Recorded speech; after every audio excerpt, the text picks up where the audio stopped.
and kind of like, yeah, just facilitate the session as we go. Don't worry, that's totally fine. Yeah. I can see, just before I do introduce myself, I can see that some people have asked in the chat whether it's okay to turn their videos on. I'm assuming that's okay. Certainly okay with me. It's always nice to see people. Just bear in mind that this is being recorded and I think is going to go up onto a YouTube thing to be shared with people. So you'll appear in the video on YouTube if you do turn your camera on, but I think that that's probably fine. So yeah, thank you so much, everyone, for organising this series of events. It looks like it's been really fascinating so far. I normally teach on Wednesday, so I haven't unfortunately been able to come to any. So yeah, I hope that I'm not a dip in the kind of excitement of what's come before. I'll certainly try not to be. So yeah, thanks for organising. Thanks for inviting me along. My name's Bobby Smith. I'm an assistant professor of theatre and performance at the University of Warwick in the UK. And my research and my practice, I'm a practitioner as well, really focuses on the use of theatre and performance in community contexts. So that tends to involve work with young people in schools, work with refugees and migrants, or internationally in global sustainable development. So I've worked with groups in Kenya and East Africa quite a bit. So yeah, I'm really interested in how theatre and performance can address the really pressing social issues that we face and be part of social change and achieving social justice. Great, and yeah, so my talk today is entitled Applied Performance and the Climate Crisis During the Pandemic. And I should say before we get going, if you have any questions at all that come up throughout this talk, please just sort of interrupt me or raise your hands or type them in the chat. I'm very happy to take questions as we go, or if anything that I say is unclear, or if I'm kind of skipping through things too fast, just let me know and I'll slow down or I'll explain something in a bit more detail. That's totally fine, okay? So yeah, there'll be time for questions at the end, but as I said, just stop me at any point if you've got any questions, okay? So the aims of the session today then, what I'd really like to do is sort of initially introduce applied performance and maybe talk a bit about what we mean, or at least what I understand that to be, and how principles of applied performance really guide my research, my practice, and then this project that I'll talk about in a bit that is considering the climate crisis with young people. So yeah, I'll introduce applied performance and tell you a bit more about that. Then I'd like to look at a couple of examples of applied performance in relation to the climate crisis. And I've chosen these two examples in particular because I think they're really influential and they kind of typify what I think is good practice in this area. And then in my own work with colleagues, the aspects of these projects have kind of influenced what we've been trying to achieve. Yeah, so I'll show you a couple of examples and we can talk a bit about what they're doing and what your views on those projects are. And then bringing it back round to a project that I'm involved in, I'd like to reflect on what the implications of the global pandemic are for this kind of work. Okay, so thinking around how has the pandemic shaped theatre that takes place with and for community groups, but also how does the pandemic offer us maybe a moment of reflection upon the climate crisis and maybe something sort of productive even to respond to and to shape our work. So I hope that's all clear so far. Can I just stop just 1 second? I can't see the whole of your screen. I can see aims of the session, but the bullet points are shortened and the right-hand ends of them are... that's okay. How's that? I can see it all now. That's better. Right? Yeah, there we go. I don't know what I've done. I've somehow managed to cut them off, but there we go. Okay, so, thank you. Thanks for that, Chris. Thank you. That was me. Yes, thank you. Great. Okay, so let's get started. So applied performance, what do I mean when I talk about applied performance or applied theatre? So really what we're talking about is applying theatre, performance, drama, or methodologies of making performance to a particular issue, and usually to a particular group as well. So we might think about a very clearly defined community, perhaps young people aged 13 to 15, or we might think about offenders currently in prison. We might think about groups of refugees. So we're thinking about a clearly identifiable and defined group, and then thinking about how we can use performance in order to work together with that group and to explore an issue or to teach something. So this is a kind of approach to making theatre that is very much about community. It's very much about thinking through social issues with educational, political, or development goals attached to it. Okay, and so when I'm talking about applied performance, just to be clear, sometimes these projects may result in a performance. Sometimes there may be a series of workshops without any kind of performance at all. Okay, you might just be using the principles of theatre, so using different characters, using dialogue, using theatre games, in order to work with a community over a series of sessions in order to explore something and to really get their views on a subject. I hope that that's clear.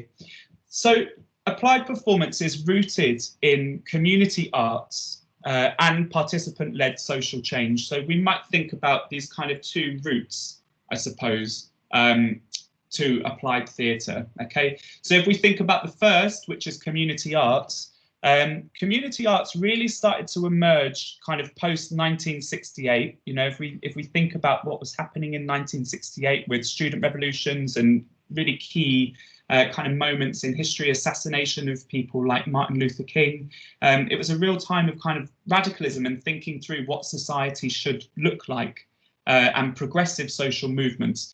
So community arts sort of emerged out of all of that and was a reaction against theatre, art, film, photography that community artists saw as being exclusive. Okay, so Alison Jeffers and Jerry Moriarty, two community artists, have written a book about the history of community arts, and they say organising around these arts events, which were part of a conscientising project, and I'll talk more about what that means in a moment, which would reawaken political awareness and lead to strong challenges to authorities.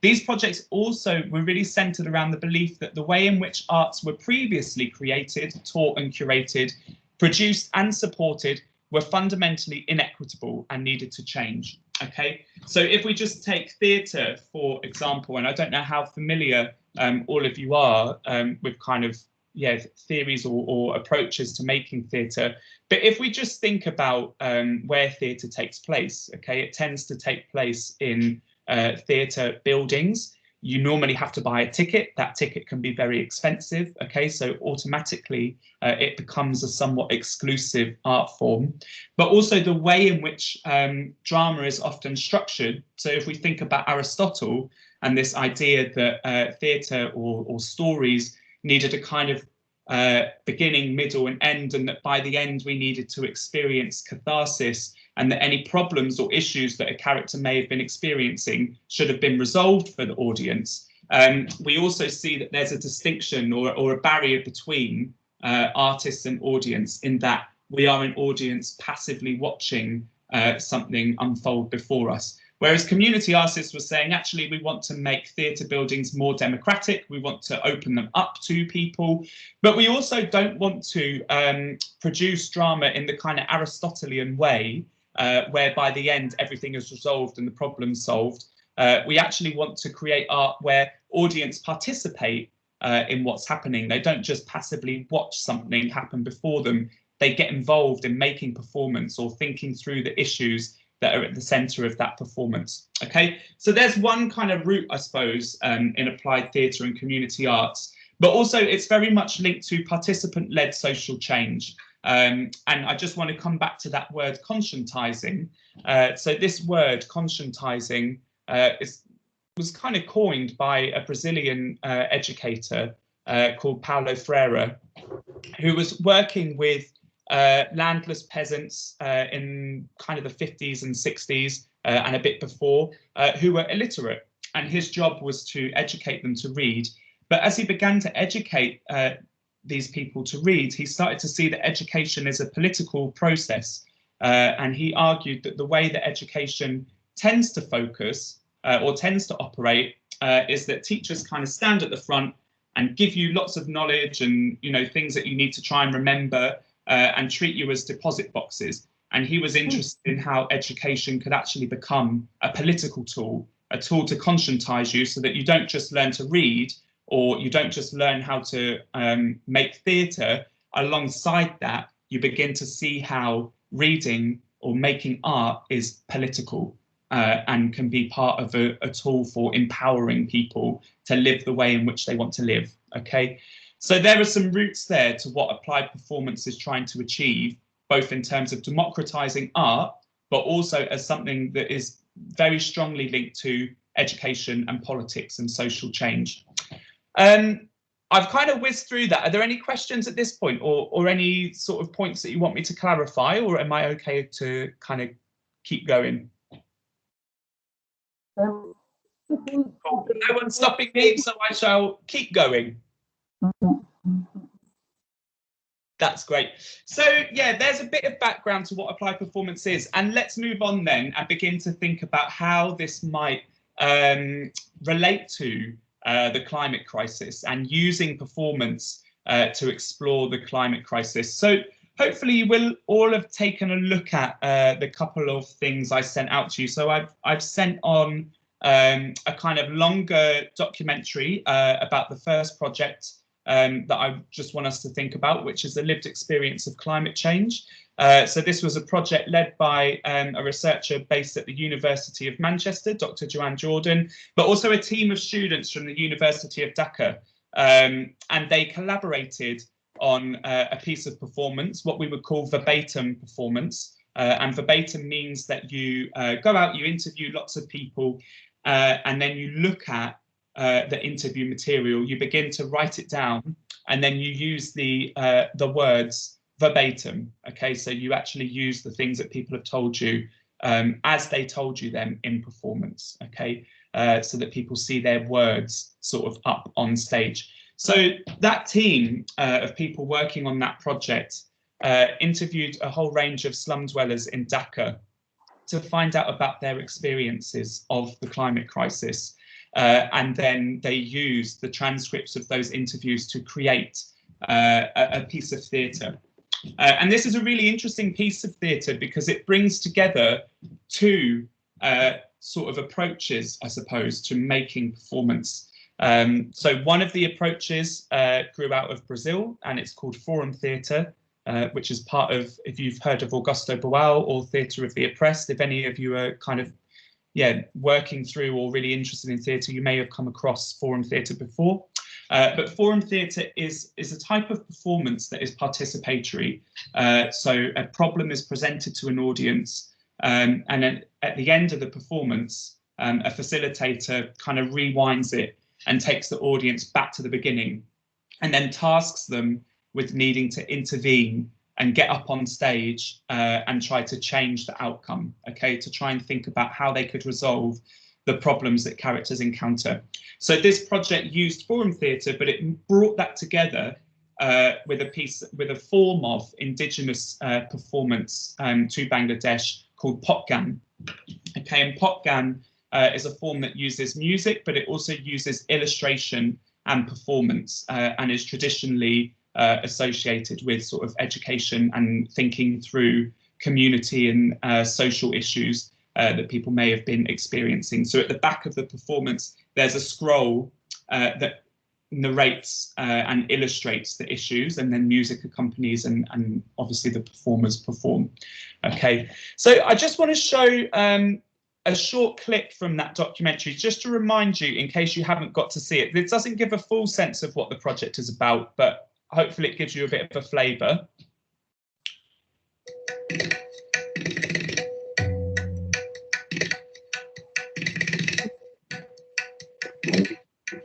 This is one of the most visible parts of the slum.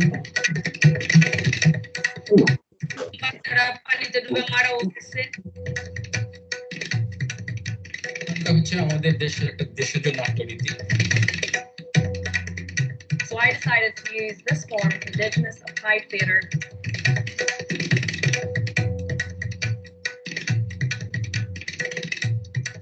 Nervous level তো অনেক বেশি। সমাধানটা আসলে কি? That moment was very powerful.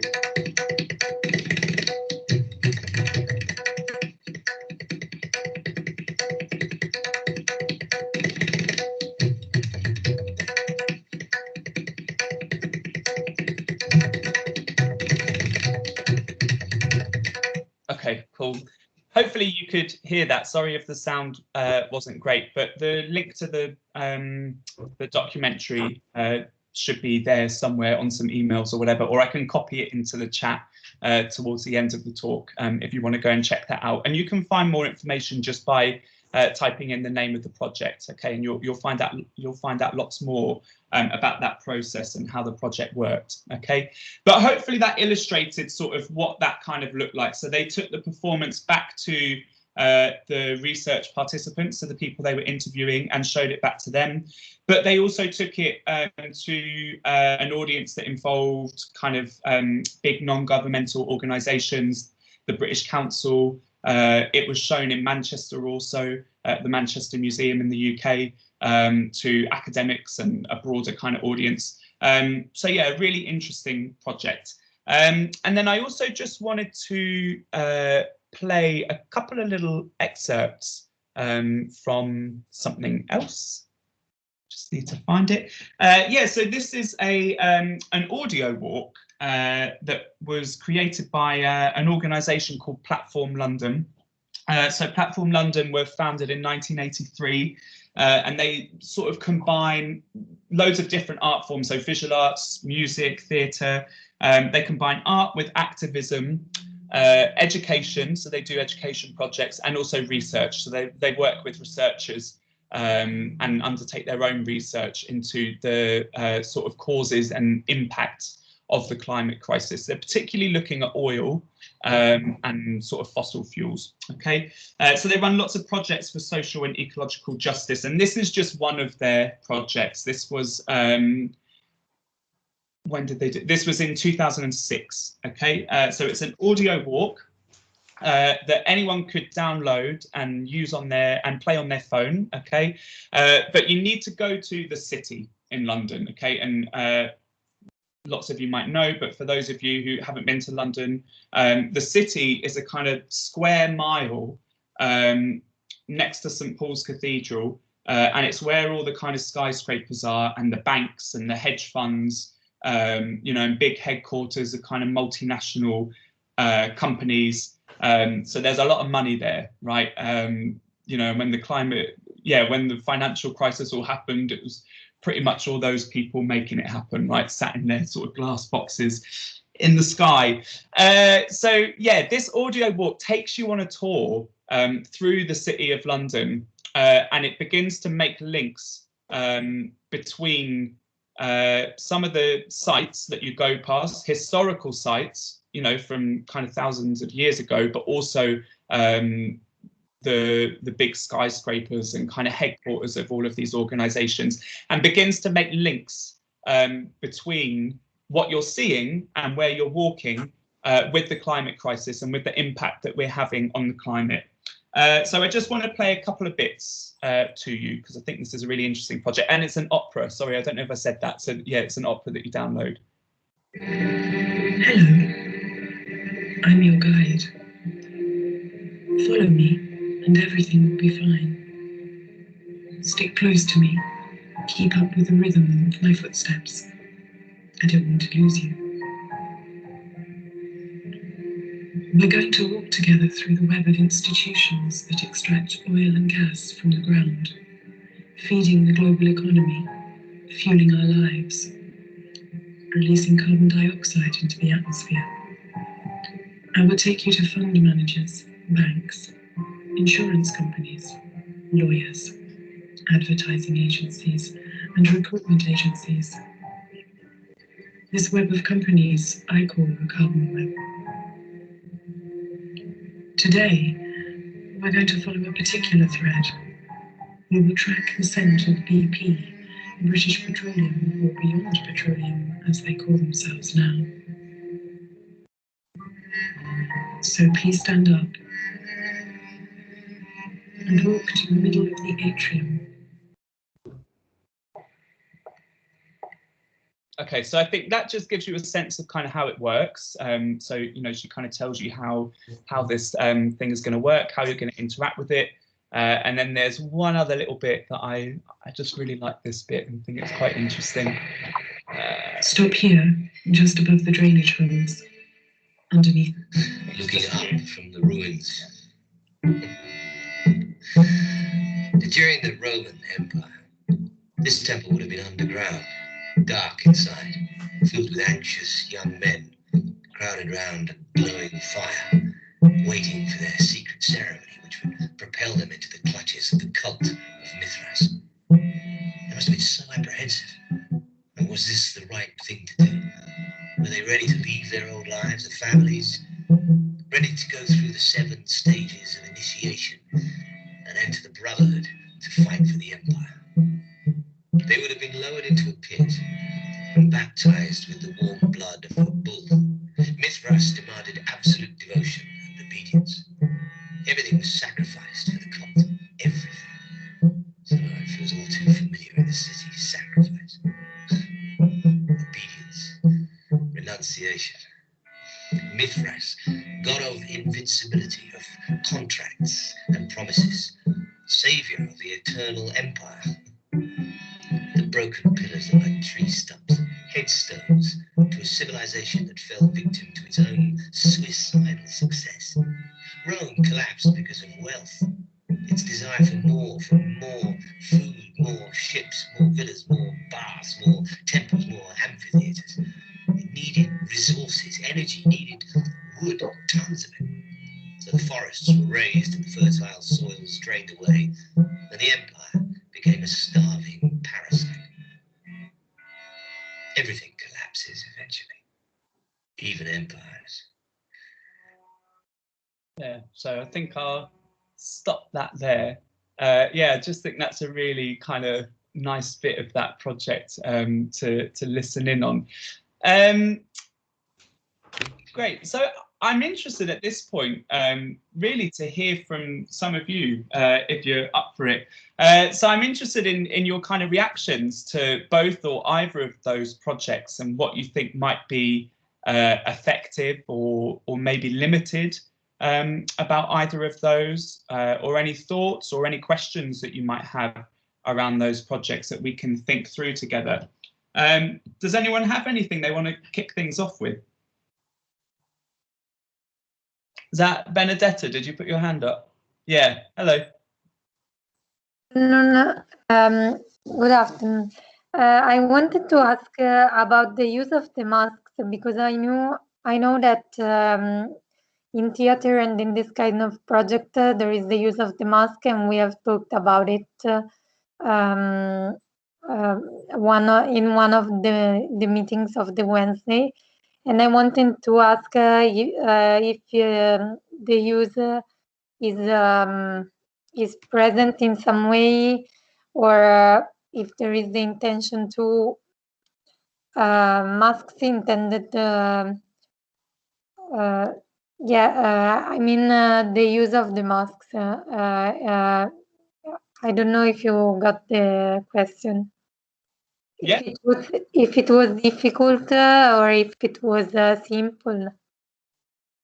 So Benedetta, I think the question is around using mask in performance. Is that right? Yeah, okay, cool. So neither of these projects are using mask, obviously, but I think mask can be a really powerful, if we take that question and perhaps relate it to working with a community group, mask can be really powerful, okay? So there are organizations who work in prisons, just for example, who use different kinds of masks to help prisoners step into characters, okay? So I don't know if you've ever done any practical mask work, but often when you take a mask and put it on, it changes your whole body, right? And you start to become a different character. So I think what that can do when you're working with a group is it can help people to explore different characters and different perspectives. Does that make sense?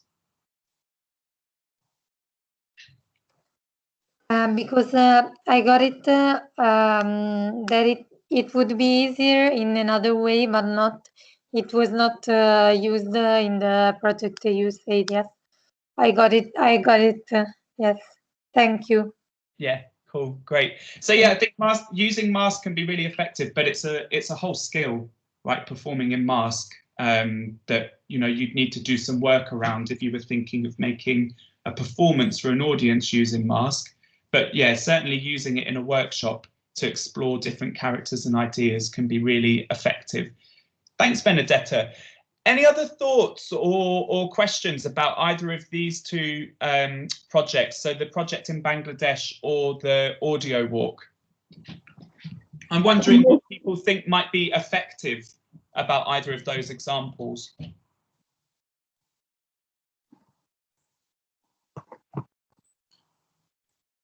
Can you hear me, Bobby? Just slightly. Yes, I wanted to ask you about the results of the project in Bangladesh. Were there questionnaires given? Was there a follow-up? People who took part, do we know if they were actually changed or informed by the project? I just caught a few words. Sorry, Maggie. I don't know if you want typing. Yeah, if you type it, I can read the question. Did you understand, Chris? Did you understand? Did you see I'm struggling to hear you. Yeah. Yeah, if you want to type your question in, and anyone else is welcome to type their responses if they're more comfortable typing. But yeah, any other thoughts? I mean, if we think about the lived experience of climate change, this project in Bangladesh, is there anything particularly interesting people find about that project? How do you think that might be effective in raising awareness? What might be not so effective?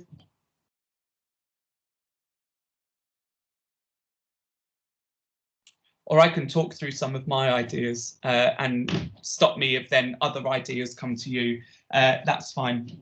I mean, I think what's really effective about this particular project is, I think, it offers a way to encourage us or make us hear and listen to voices that we may not normally listen to. Okay.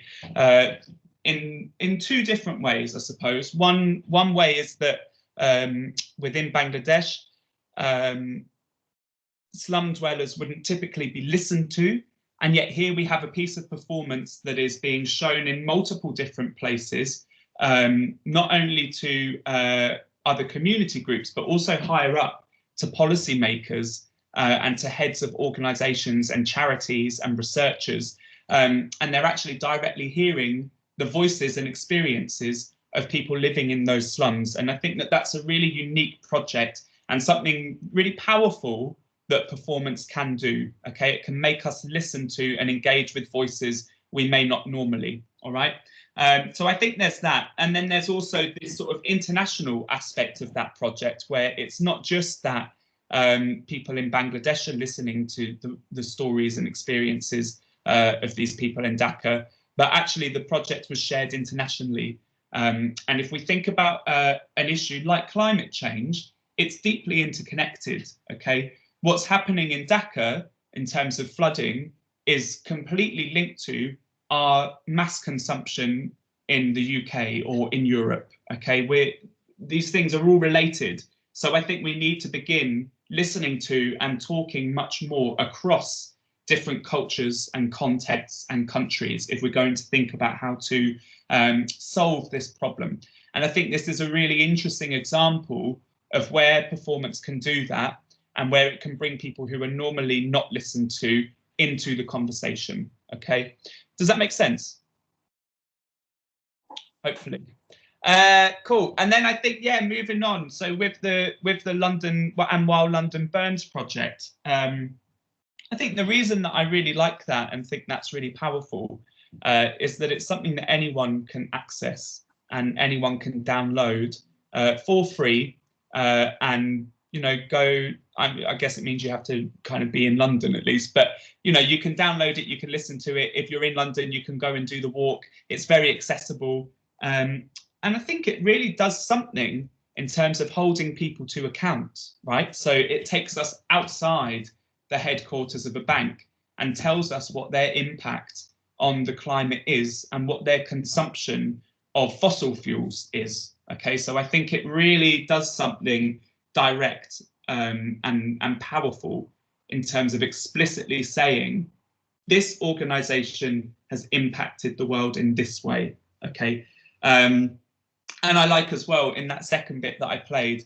I really like the contrast it makes between what's happening right now and, if we take a pessimistic view or a realistic view, sort of impending societal collapse, with what has always happened throughout history, that, empires or societies become so big that they collapse in on themselves and consume too much, and then, everything kind of collapses and falls apart.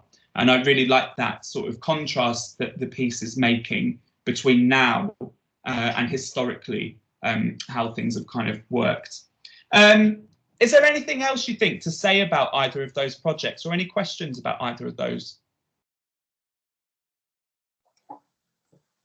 I think I wanted to say another thing, that I think they're really huge, and I think the time took was it a lot, or and the students involved? Yeah, is this with the project in Bangladesh, Benedetta, you're asking about?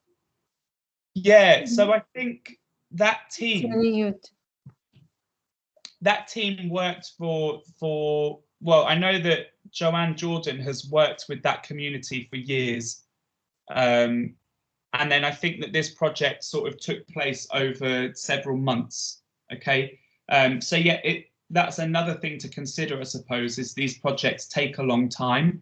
If you imagine, you need to find the people that you're going to interview, you need to interview them, you need to take all of that data that you get and transcribe it, type it in, and then you need to begin editing what you've got into a play that makes sense. Okay, this might be one of the problems that we might have with that form of theatre. So this form of theatre called verbatim theatre, where you're using people's words. A problem is that it does still require the theatre maker to make changes to people's words, and we might say that then, you're using people's words, you're possibly twisting them or changing them. And although I've said, verbatim is a way that we can listen to these voices we wouldn't normally, we might question whether or not we really are listening to these voices, because someone has changed them and had to make them fit a performance. Okay, so there's this kind of line between reality and fiction, but that whole process can take a really, really long time. Yeah, thanks. That's a really interesting question, and interesting. It raises some problems around this kind of work as well. Okay, and I think just as a final point before I move on, I think whenever you're doing a project that works with a community, there are always these tensions between you as a theatre maker wanting to create a really effective piece of theatre, while also needing to balance that with what the community wants it to say, if they're happy with what you want to do, and making sure that they have some ownership of the project. Okay, you can't just kind of take it away and then do what you want, because people still need to be involved in it. They need to have ownership over that. I think that's only fair, but that can be difficult to negotiate sometimes. Okay, great. Yeah, so if there's anything else about either of those, stick them in the chat, or we can return to them at the end of the talk, and we can think through them a little bit more. That's fine. But so I wanted to share, as I said, I just wanted to share those two examples with you, because I think they're really interesting, but they've also kind of influenced me and made me kind of become really interested in what theatre and performance can do in relation to the climate crisis. And I think you'll see as I go on now and talk about a project that I'm working on with several other colleagues, hopefully you'll see the kind of ways in which this sort of work has influenced what we're doing. Okay. Oh, there's a bowl of pasta there, and I don't know why that's there. Let me delete that. That wasn't meant to be there. That's like a image that has just been stuck on there by PowerPoint. Okay, so moving on. So yeah, I said that I'm sort of doing some work in this area at the moment. So I'm working with a brilliant colleague called Rachel Turner-King, who's on maternity leave at the moment, so wasn't able to join today. And she is an assistant professor in education, but she specialises in drama and education. So she does lots of work with young people, with youth theatres, or thinks about how drama can be used in education in schools. So we're working together as part of a global project, which is called the Audacious Citizenship project. Okay, and this project is a sort of global network that is exploring the climate crisis through drama. And the whole project is focused on how we can work with young people in order to raise their voices and get them listened to and share their ideas and connect people, young people, around this issue. Okay, so that they become at the centre of change. And I mean, I think, you know, what we can see, you know, with Greta Thunberg and many other young activists, is that young people really are leading on this issue. And I think we wanted to kind of push that further and think of some creative ways and participatory ways in which we could encourage that to happen more. Okay, so the project Audacious Citizenship is led by a team in Toronto in Canada. And it's got partners across the world, right? So partners in Canada who are doing projects with young people using drama, some in Colombia, in South America, in Greece, obviously in the UK. So that's me and Rachel and some others I'll tell you about in a moment, in Taiwan, in India, and I've said Canada already. Okay, so yeah, the whole project is about trying to connect us all together and connect young people in these different places together using drama. And so the way in which the project is happening in the UK is that we're working in Coventry, which is a sort of medium-sized city in the Midlands, in the middle of England. And we're working on a project which is a collaboration between theatre and education. So me from theatre, Rachel from education, but also with some artists. So we have an artist from a company called Flux, which is a company that uses dance to explore science and education. An artist called Ashley James Brown, who's a digital artist, so he makes websites and film and all kinds of things.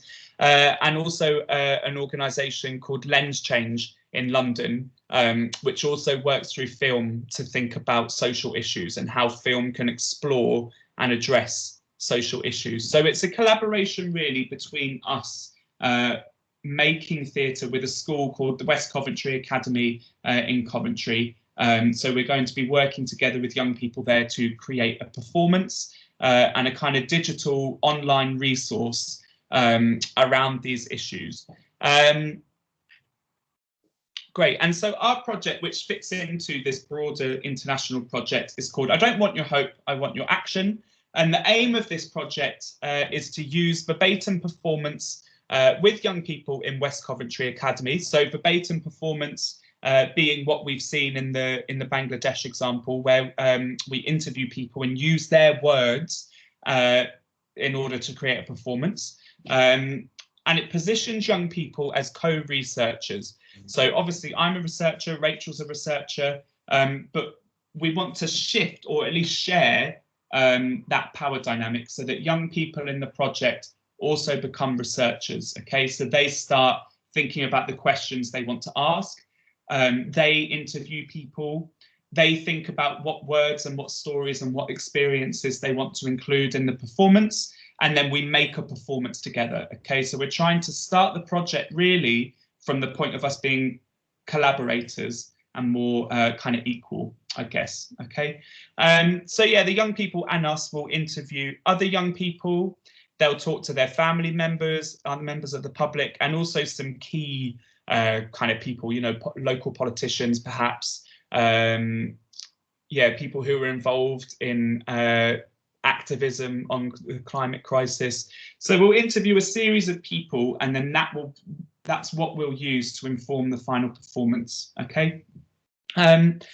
I should say now, this project, it's been going on for a long time. So when were we meant to we were meant to start this before the pandemic. Okay, so we were meant to be doing it in kind of February or March last year, but then obviously the pandemic happened. So we've had to kind of be creative in how we approach this project. So this bit that I've just told you about hasn't happened yet. It's actually not starting until January, okay? Because the pandemic has meant that we're not able to go into schools and work face to face with young people. So we've really had to shift what we were doing. And I want to just talk to you about a couple of those shifts, I suppose, and how that's going to influence what we'll then do in January, okay? So one of those shifts, I think, well, all of these shifts are really influenced by the pandemic, okay? There's obviously a logistical shift, just in terms of we were not allowed to work in a school during the pandemic. So what we did had to be able to happen online. It had to be digital, and I'll show you what that's resulted in a moment. Actually, I think I've also sent the website around to some of you, so hopefully you've been able to look at that. So we shifted to doing something digital, but the pandemic also sort of gave us a moment, I suppose, to reframe the project, and in actually quite interesting ways. Okay, so I think if we consider the impact that the pandemic has had on the climate, maybe it offers us a bit of a moment to kind of stop, reflect and kind of take stock of where we are. So I'm sure you've seen these images and these stories kind of out there in the media, where people were saying that the pandemic and lockdown has actually had a positive impact on the climate. Okay, so you can see the top image there is in New Delhi, and on the left-hand side, there's kind of how it would normally look, really polluted and quite muggy. You can't really see that clearly in front of you. I've got friends in Hong Kong, and they said a similar thing. Hong Kong sort of located in the south of China, where there's lots of factories. Usually you can't see that far ahead of you. It's often very polluted and quite muggy. But that pollution started to clear during the lockdown. So people were saying, this has had a really positive impact. And actually, we're quite enjoying being able to breathe more clearly. I live in Birmingham, and even here, I noticed the difference as well. I don't know if all of you did, that, it was just that bit easier to breathe, and air was a bit fresher. So yeah, lots of people saying going into lockdown has actually made it's reduced our carbon emissions. It's sort of cleaned up the air slightly, and people hoping that will last. And then there were these stories, there's Venice, and this was actually a hoax, but people were saying, oh, dolphins are swimming around the canals of Venice, right? I don't know if you saw that, but it was a hoax. I got really excited for about 2 hours until someone told me it's not real, and this hasn't happened. But yeah, so there were also some kind of hoaxes around this. But yeah, so even though the lockdown and the pandemic has meant that, at least temporarily, the air was cleaner and we saw carbon emissions lower, I suppose what we have to question is whether or not these impacts are lasting. And of course, they're not, right? So we've seen that production and factories have begun to churn out pollution again as things have had to kind of pick back up.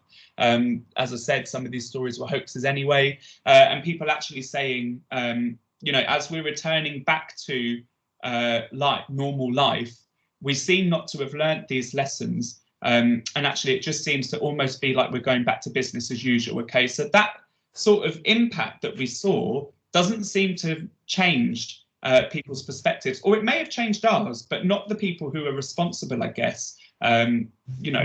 Politicians or business owners or whoever it is that is really responsible for this mass consumption of fossil fuels, and who could perhaps make some policy changes that would mean that there were stricter rules around carbon emissions. So the impact of that isn't really being seen. And so what we became really interested in as we started to think about how we could adapt the project to the context of the pandemic is that, you know, when we were first discussing this, we were really excited by how much clearer the air had become and how carbon emissions were so much lower.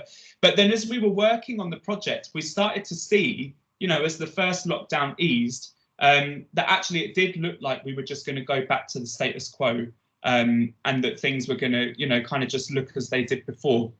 So we started to think about, right, what if we framed the project around, okay, we've just all experienced something unimaginable, a global lockdown, and we've seen that this has had a positive impact on the environment. So we wanted to pose the question, would you go back into a lockdown, but this time not for our sort of physical health in terms of the virus, but actually a lockdown that was purely to benefit the environment and to have some effect on lowering carbon emissions. So we wanted to pose that problem to young people and then to stage a debate that can then be explored through theatre and through sort of arts and creative approaches to working with young people. So that led to this resource, this online resource, which I did send around before. You may have been able to have a look at it. If you haven't already, I'll copy the link in at the end into the chat bar and you can have a look. This is at the moment just a kind of pilot resource, okay? So there's still some more work to be done on this. It's really just the kind of bare bones of what that will look like.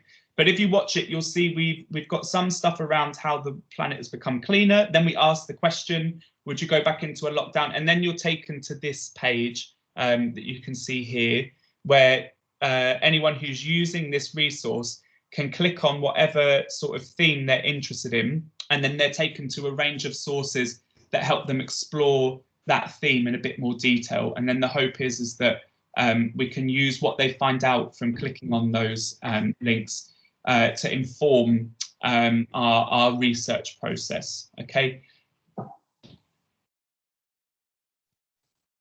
Great. So that's kind of where we're up to at the moment, in that we've got the initial resource that we can start to use, and we've been sending out to people and getting some feedback on. But now there are some kind of next steps. Okay, so as I said, we won't actually be able to start our creative work face to face until January. Okay, so it's still a long way off, and this has been cooking for a while.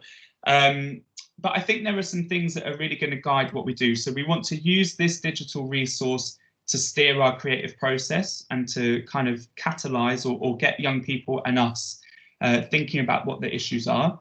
And then we'll be working with them, as I said, to create this piece of verbatim performance that will be shared to a live audience, but will also help to shape something online that can be shared with people globally. So the kind of key things really that we want to think about are, how can we create something that is globally interconnected, okay, that doesn't just see climate change as an issue for a group of school children in Coventry to think about, but that actually shapes it as something that you need to think about in Italy, we need to think about in the UK, a community in Bangladesh might need to think about, you know, people in Canada, Taiwan, all of those people who are part of the much bigger project. How can we ensure that whatever this is that this leads to is a globally interconnected conversation where we're sharing ideas and thinking through what action on the climate crisis might look like and how theatre can become part of that, okay? So global interconnectedness is really key to what we're working on. So we need to obviously develop that digital resource further. And yeah, I think there's this need to reflect the different voices that we want to engage with more than ever, particularly of young people. As I kind of said before, it really has been young people who seem to be leading a lot of the action on the climate crisis and in really inspiring ways. And I think that theatre and performance can offer a really exciting and creative and visible way of raising those voices even more and you know, getting people to listen to those voices even more so. And we're hoping that this project will become part of getting those voices more heard. Okay, great. I mean, I've kind of whizzed through that. I think I must have been talking really fast, but that kind of brings me towards the end of what I wanted to talk about. yeah, kind of pending the project actually happening and us actually having a performance to share. So I'd love, you know, in the future maybe to share that with you once it's done, and maybe even talk through that a bit more, and kind of tell you about what worked and what didn't work. But yeah, thanks everyone for listening. And are there any questions at all, or anything that you want me to go back over and explore in a bit more detail?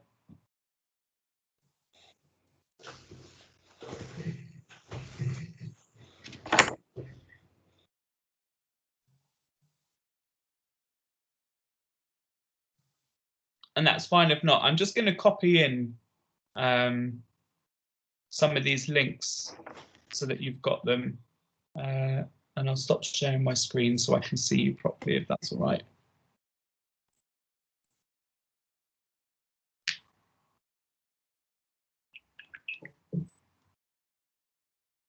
Okay, so I'll just copy in this link. So that's a link to the While London Burns project if you're interested in it. So you can go and listen to the whole thing. And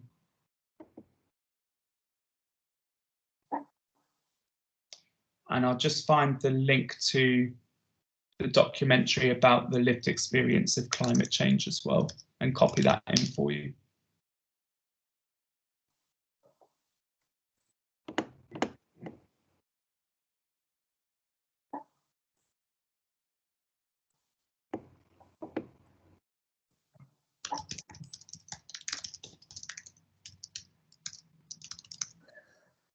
Sorry, I wanted to ask about, according to you, was the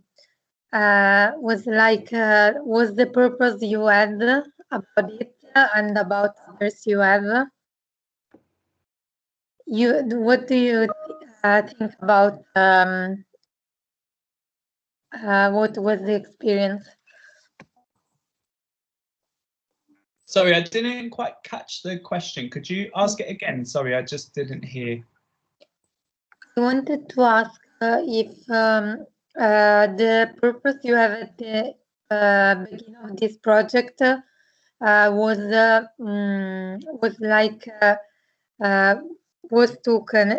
because I don't know if you think that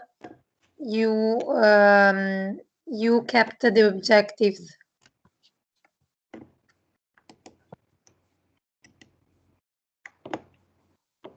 So just in case I'm not quite getting this, is it a question around how the objectives have changed?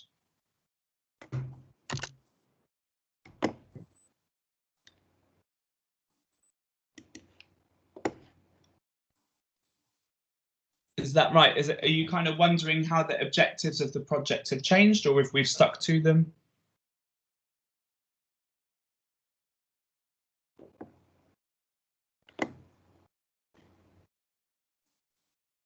Or I don't know if it's possible for you. I think your sound was just dipping in and out, so I kind of caught bits of it. But if you want to type it, perhaps, and then I can answer it. Okay, great. So were the objectives of the project according to you after reach? Okay, yeah. So Benedetta, hopefully I'm understanding you correctly. I'm wondering if what you're thinking through is, were the objectives agreed after us kind of initially working with young people, or did we set them before? Or how have the objectives grown? And I mean, this has been one of the challenges really of the pandemic, in that we had a group of young people who were ready to join in with the project at the school. But in the UK, when the lockdown happened, all the schools were not allowed to go into school anymore. And still, people who don't work at the school, it's very difficult for them to get into the school and do any projects. So our group, we haven't had any contact with, unfortunately. So we've had to set the objectives without even meeting the group, which, you know, is really difficult and not an ideal way to work at all. So although we've got some objectives now and we've got some ideas about what we want to do, they will need to change again once we're able to work with the group. Okay. I think that's a really important question, because the objectives of your project, if you're working in sort of applied performance or community arts, they really should be agreed on with your participants sort of at the start of the project, and develop with the participants as the project develops. And that's something that's been missing from ours, because we just haven't been able to get started yet. So yeah, that's a good question. Does that answer what you were thinking about? Thank you. Yes. Yeah, great. Thanks, Benedetta. Good question. Thank you. Thanks. And then Maggie, you've asked, how in Milan can we connect with your project? Yeah, I mean, it would be great to connect. I think the first way, I suppose, in which you can connect is if I share the link to our digital resource, and you can have a look at that. As I said, it's a little bit clunky at the moment because it still needs some more work to it, and it's not quite finished, but it's hopefully gives you an idea of how it's meant to look, or what it might become. And then I think once we're actually working with the school, the project should be done by next July.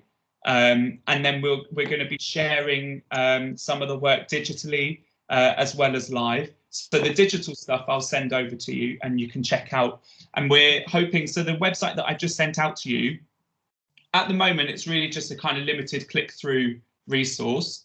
But what it should hopefully become is a place where some of the work that the young people do is also hosted. So you can click to hear what they think, or you can click and hear bits of the performance, and you can find out more about what they think and what their suggestions are, I suppose, or demands even in relation to the climate crisis. So I'll just keep you updated, and I'll send everything over when we get stuff. Yeah, thank you. Thanks.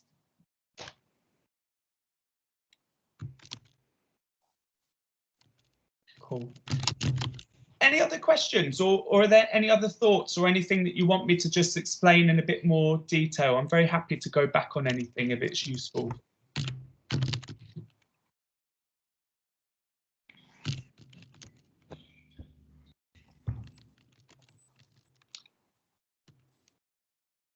And I just want to make sure there's not, so I've sent you, yeah, While London Burns, I've sent you the video, I've sent you the website. Oh, and then the other thing I wanted to send you, sorry, is a link to the bigger kind of global project that this is all part of. So yeah, Maggie, in response to your question, you can also check out this project, which is, as I said, led by a team in Canada, but then has sort of, yeah, different projects happening in different parts of the world. And you can find out more about what all of those different places are doing here.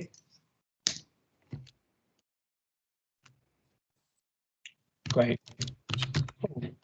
And I think as well, am I right that you're all going to be working together on creating some performance soon? Yeah. And how's that coming along?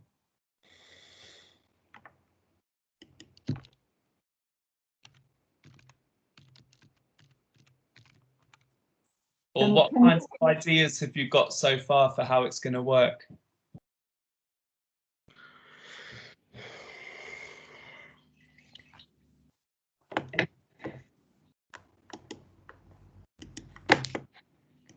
Or is that all still to be decided, I guess?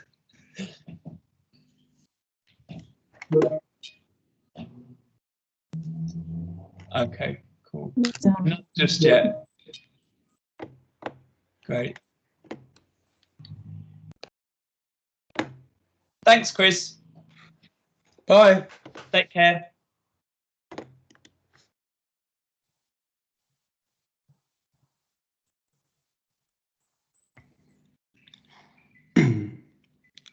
Great. And are there, I mean, from what you've listened to, in terms of applied performance or verbatim, so going and interviewing people and using their words in performance, is anyone interested in using that kind of approach in the project that you go on to do? Good afternoon. Hi, Angelo. My English is so bad, so maybe I don't understand something, but I want to talk about two things. Yes. One is the Bangladesh and London project. Yeah. If I understood well, Bangladesh project is like to dialogue in terms of place. So in Bangladesh and in our society that don't know the Bangladesh situation, and London project dialogue in time. So the London that the city that was in the past and the city that are now. Well. Yeah, that's really interesting, Angelo. I think that's a really great way to think about those projects. Yeah. So if we think about Bangladesh, and this being about how can we understand different places, yeah, and how the climate crisis is affecting different places, I think that's really interesting. And as you said, we don't know how the climate crisis is affecting Bangladesh. So a really powerful way for us to find out the effect it's having is for people who are living every day with the effects of the climate crisis to tell us. And I think that's what makes that project really powerful. And I find that really inspiring for projects that I want to work on about the climate crisis. So how can the performance that I make be about listening to the voices of people who aren't normally listened to? And then how can it help others to understand these different experiences? Okay.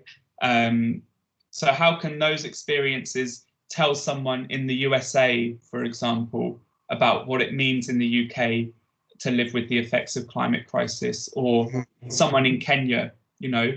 And there might be differences, but there might be similarities. And when we have that dialogue, we also start to see we're all in this together.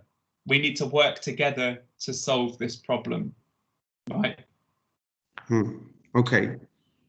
And another thing, in a pandemic situation, maybe we lived a double phase situation. So it's true that the pollution that we usually do with the transport diminuted, etc. But the situation about the delivery, for example, the increase of Amazon delivery created problems that we always can see with our eyes, but is important. So I think that in Milan we have a more difficult to treat this topic because we always or usually can't see with indirect the effect. So sorry for my English, please. Your English is really good, Angelo. Much better than my Italian. So well done. Yeah, all I can say is tiramisu, and that's about it. Yeah, I think that's really interesting. And, you know, if we take that even further and think, so we're all started to rely on Amazon and delivery companies. And is that a habit now that is going to last? And so we have that impact on the environment, but also, you know, these people who run these companies are getting richer and richer. So there's no kind of impetus for them to change what they're doing and the way in which they're affecting the environment. So I think that's really, really interesting, Angelo. Sorry. That's okay, no worries. And also, as you were talking, it made me think, you know, we've got masks now as well, right? All of the COVID tests, the masks that we have to wear, all the rubber gloves, there's loads more plastic being produced and consumed in order to manage the virus. You know, and while it's helping us to do that, it's also meaning there's much more plastic being used, which perhaps we're not really thinking through. Okay. Yeah, that's great. Thanks, Angelo. And also to come back to what you were saying about the London project. Yeah, I think there is that really interesting link to time and to history and what happens when we consume too much, and how that leads to things kind of, you know, falling apart and not really working out. And I suppose the real message there, maybe listen to it and see what you think, but I think it's around greed and consumerism and how we just keep using more and more and more, and we don't think about the consequences, even though they're clear to see, because this pattern is repeated throughout history. Yeah, thanks, Angelo. Really interesting. Thanks to you. Thanks. Great. Any other questions or comments?